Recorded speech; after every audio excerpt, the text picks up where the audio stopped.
again! I'm Lina Skvagersson from Annie's, and I welcome you to this quick stitches and tips episode from Annie's Creative Studio.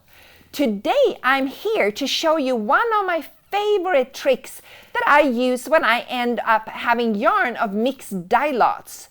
Most often this happens when I don't buy enough yarn, and when I'm almost done, I run out of yarn and I need to get more.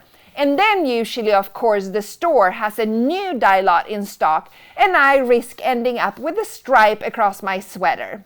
But stay with me and I will show you what to do to save this situation.